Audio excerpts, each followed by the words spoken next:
Aim right, achieve big at KR Mangalam University. गृहमंत्री अमित शाह अहमदाबाद में एक कार्यक्रम में बोल रहे थे। महिलाओं का कार्यक्रम था, सहकारिता मंत्रालय का कार्यक्रम था, और वहां उन्होंने बातों बातों में कहा, क्योंकि वहां ऑर्गेनिक फार्मिंग पर बात हो रही थी, प्राकृतिक खेती पर बात हो रही थी। कुछ महिलाएं थीं जो प्राकृतिक खेती कर रही थी, तो उनका एक्सपीरियंस सुन रहे थे वो। तो उन्होंने कहा कि मैं भी खेती करता हूं, मेरे पास खेत हैं और मैं प्राकृतिक खेती करता हूं, और मुझे बड़े अच्छी फसल भी 1.5 गुना फसल होती है मेरे यहाँ आम फसल की तुलना में। और मैं तो जब रिटायर हो जाऊंगा, ये उन्होंने कहा, जब भी मैं रिटायर होऊंगा तो उसके बाद मैं वेद उपनिषद इनका अध्ययन करूंगा और प्राकृतिक खेती करूंगा। सहकार संवाद नाम का कार्यक्रम था ये।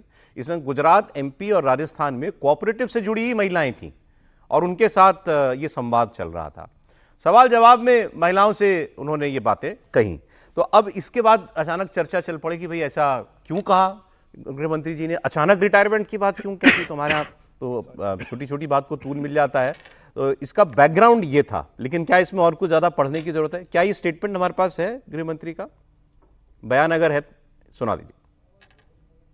मैंने तो तय किया है कि मैं जब भी रिटायर्ड हो जाऊंगा, मैं मेरे बाकी का जीवन वेद, उपनिषद और प्राकृतिक खेती के लिए खर्च करूंगा। ये प्राकृतिक खेती ये इस प्रकार का एक वैज्ञानिक प्रयोग है जो कई प्रकार के फायदे देता है। अब गृहमंत्री ने रिटायरमेंट शब्द का इस्तेमाल कर दिया। दूसरी जगह एक और बात हुई।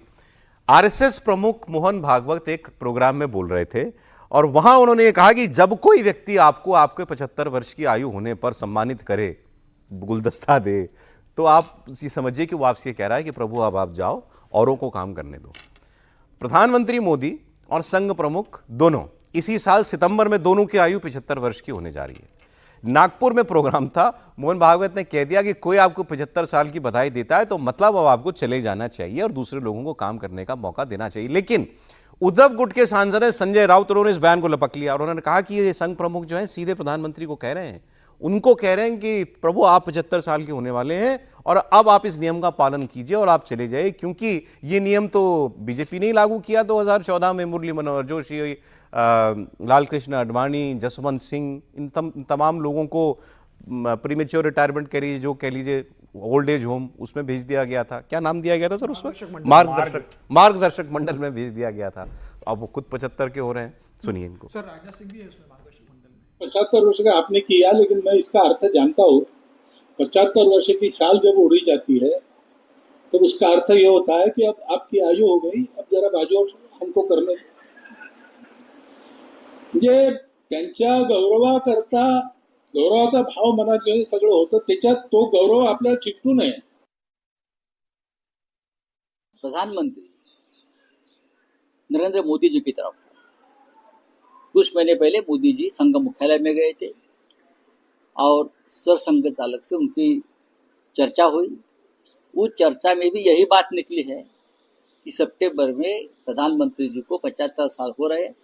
जो नियम बना है वो नियम सबके लिए समान है, चाहे अडवाणी जी हो, चाहे मुरली मनोहर जोशी जी हो, चाहे और कोई हो, चाहे अमित शाह जी हो या चाहे मिस्टर हमारे मोदी जी हो। मोदी ने सब कुछ भोग लिया ना, पूरा जगह भ्रमण किया, हाँ, स्पेशल फ्लाइट में घूमे, देश की सत्ता का सुख लिया, हाँ, सब कुछ ले लिया। अब राष्ट्रहित के लिए उनको निवृत्ति, रिटायरमेंट लेनी चाहिए, क्योंकि मोदी जी की बात जो होती है, एक बात कहते हैं और उससे मुकर जाते हैं। चाहे 15 लाख सबके खाते में आने की बात हो, चाहे बेरोजगारी हटाने की बात हो। अब इनको तो मौका मिला बोलने का, तो रिएक्शन हमने आपको इसलिए दिखा दिया। लेकिन दो बयान है गृहमंत्री का और संघ प्रमुख का। अब आप बताइए साहब। देखिए सर, भारतीय जनता पार्टी के संविधान में कहीं नहीं लिखा है कि 75 साल के होने पर आपको पार्टी में कोई जिम्मेदारी नहीं मिलेगी, आप सरकार में नहीं आ सकते, आपको रिटायर होना पड़ेगा। प्रधानमंत्री मोदी ने 2014 में जब केंद्र में आए, अमित शाह जी ने संगठन संभाला भारतीय जनता पार्टी का, तो पार्टी ने तय किया कि भाई युवाओं को मौका मिलना चाहिए। तो युवाओं को मौका कैसे मिलेगा? युवा का मतलब 60 साल, 65 साल, 68 साल, 70 साल के, कि जब 75 ईयर्स की जो उम्र पार कर चुके हैं वो जगह खाली करेंगे तो युवाओं को चुनाव लड़ने का मौका मिलेगा, संगठन में युवाओं को जगह मिलेगी और भारतीय जनता पार्टी का नया नेतृत्व आएगा। और उस आधार पर कई नेताओं को मार्गदर्शक मंडल में बिछा गया, कईयों को राज्यपाल बना दिया गया, कईयों को केंद्र से बाहर किया गया। तो मुझे लग रहा है कि ये एक बहुत अच्छे शुरुआत प्रधानमंत्री मोदी ने पार्टी के हिसाब से की थी। अब अमित शाह जी भी ये कह रहे हैं, अमित शाह जी भी 60 साल के हैं, अभी 15 साल, अगर 75 साल का भी टारगेट माने तो 15 साल का राजनीतिक जीवन मोदी जी वाली बात कर लें तो मतलब ये कोई नियम नहीं है, ये बात बिल्कुल तो नहीं आपकी है। सही है। 75 साल होने के बाद भी इनफैक्ट गृह मंत्री का ये बयान था कुछ वक्त पहले का, जब पहले ये किसी ने विवाद उठाया था तो उन्होंने कहा, यही शब्द इस्तेमाल किए थे गृह मंत्री ने मोदी जी के लिए कि ये कहीं नहीं लिखा कि 75 में रिटायर होना है हमारे संविधान में, और मोदी जी ये 24 का चुनाव जितवाएंगे, 29 का चुनाव भी वही जितवाएंगे, वही लीड करेंगे। अमित शाह जी ने एक और बात बोली थी कि अगर कोई 75 साल की उम्र पार कर लेता है, अगर वो पार्टी और संगठन के लिए बहुत अपरिहार्य है, जरूरी है, तो हम उन्हें कंटिन्यू करेंगे, और येदियुरप्पा को इसी आधार पर कंटिन्यू किया।